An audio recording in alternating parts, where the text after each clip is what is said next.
भाऊ 13 मेचं हे पत्र आहे, मात्र पत्र आज हे व्हायरल झालेलं आहे आणि पत्र तुम्ही अपात्र म्हणून त्यांनी घोषित केलेलं आहे. काय नेमकं तुम्ही सांगाल? आता अपात्र मला केलं हे तुम्ही मला सांगता, मला तर काही पाहिजे का नाही? एवढी मोठी कारवाई जेव्हा होते तेव्हा ज्याला अपात्र करतं त्याला साधी नोटीस नाही, माहिती नाही, हा काय प्रकार सुरू आहे? म्हणजे कायदाही तुम्ही त्याचा सगळा ते म्हणतं ना, संविधानाचा पायदळी तोडून वारंवार जो प्रयत्न सुरू आहे, प्रयत्न केला जात आहे भाजपाकडून, हा अतिशय म्हणजे विचित्र घटना आहे. का मीडियाला माहीत आहे मला माहीत नाही? मला तर नोटीस पाहिजे की नाही? तुम्ही विचारा ना ऑफिसला अधिकाऱ्याला का तुम्ही ज्याला अपात्र केलं त्याला नोटीस दिली का? नोटीस तर लागेल मला. तुम्ही सांगता 13 मेला झालं.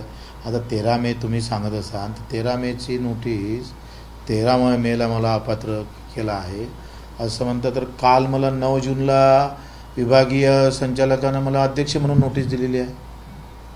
9 जूनला 19 मेची मला अध्यक्ष म्हणून, ते मी तुम्हाला उद्या पत्रकार परिषदेमध्ये सगळं सांगतो का हा नेमका काँग्रेस प्रणित भाजप प्रणित असणारी काँग्रेस, जिल्हा काँग्रेस याच्या माध्यमातून काँग्रेस आणि भाजप युती करून व्यवस्थित कशा पद्धतीनं गेम करायचा आणि आंदोलनातून तुम्ही भाजपची सत्ता आणि काँग्रेसचा वापर करून कशा पद्धतीनं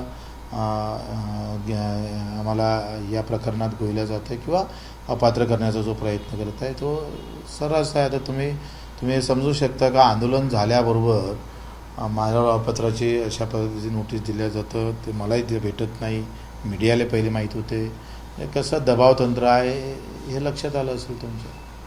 या संदर्भात तुमची पुढली काय भूमिका राहणार आहे? आता कोर्टात जाऊ, न्यायदेवतामध्ये जाऊ, न्यायालय मध्ये आम्ही न्याय मागू आणि त्याच्यातून आम्हाला रिलीफ भेटेल. त्या पत्रामध्ये नाशिकचा उल्लेख केलेला 1 वर्ष शिक्षा, पण त्याच्यावर तुम्हाला हायकोर्टाने स्टे पण दिलेले अशी माहिती. हायकोर्टाने आता ते कंटेम्प ऑफ कोर्ट पण करता येईल. आता ज्यानं हे केला तो नागपूरचाच आहे, GT विभागीय निबंधक, आणि तो एका मंत्र्याचा नातेवाईक पण आहे. त्याच्यानं कदाचित ते सगळे धागेदोरे आता लक्षात येईल.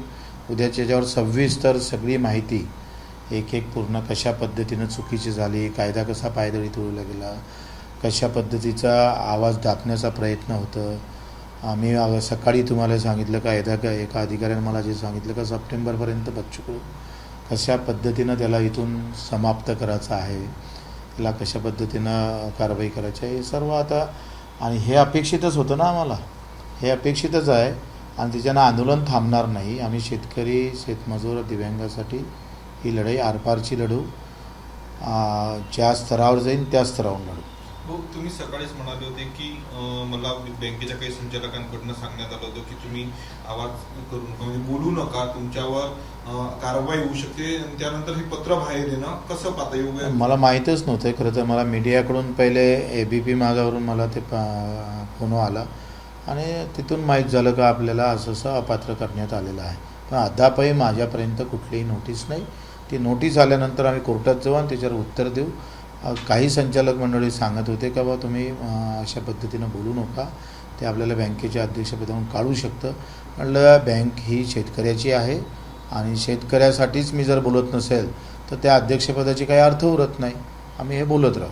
हो, आंदोलनादरम्यान असं काही तुम्हाला सांगण्यात आलं होतं का की कारवाया होणार आहे, त्या पद्धतीनं राज्यात आंदोलन तुमचं पेटलेलं होतं? मी सांगितलं ज्या अधिकाऱ्यानं मला सांगितलं त्या अधिकाऱ्याला मुद्दामून मला सांगायला लावलं आहे, हे लक्षात घ्या. त्याच्या देखतात हे मुद्दामून बोललेले आहे 3घे जण, आणि ते 3घे जणांना त्या अधिकाऱ्याला माहीत होईल आणि तो अधिकारी मला सांगणार. आणि म्हणूनच त्या म्हणजे अस्पष्ट धमकीच होती ती सरळ. ABP माझा, उघडा डोळे बघा नीट.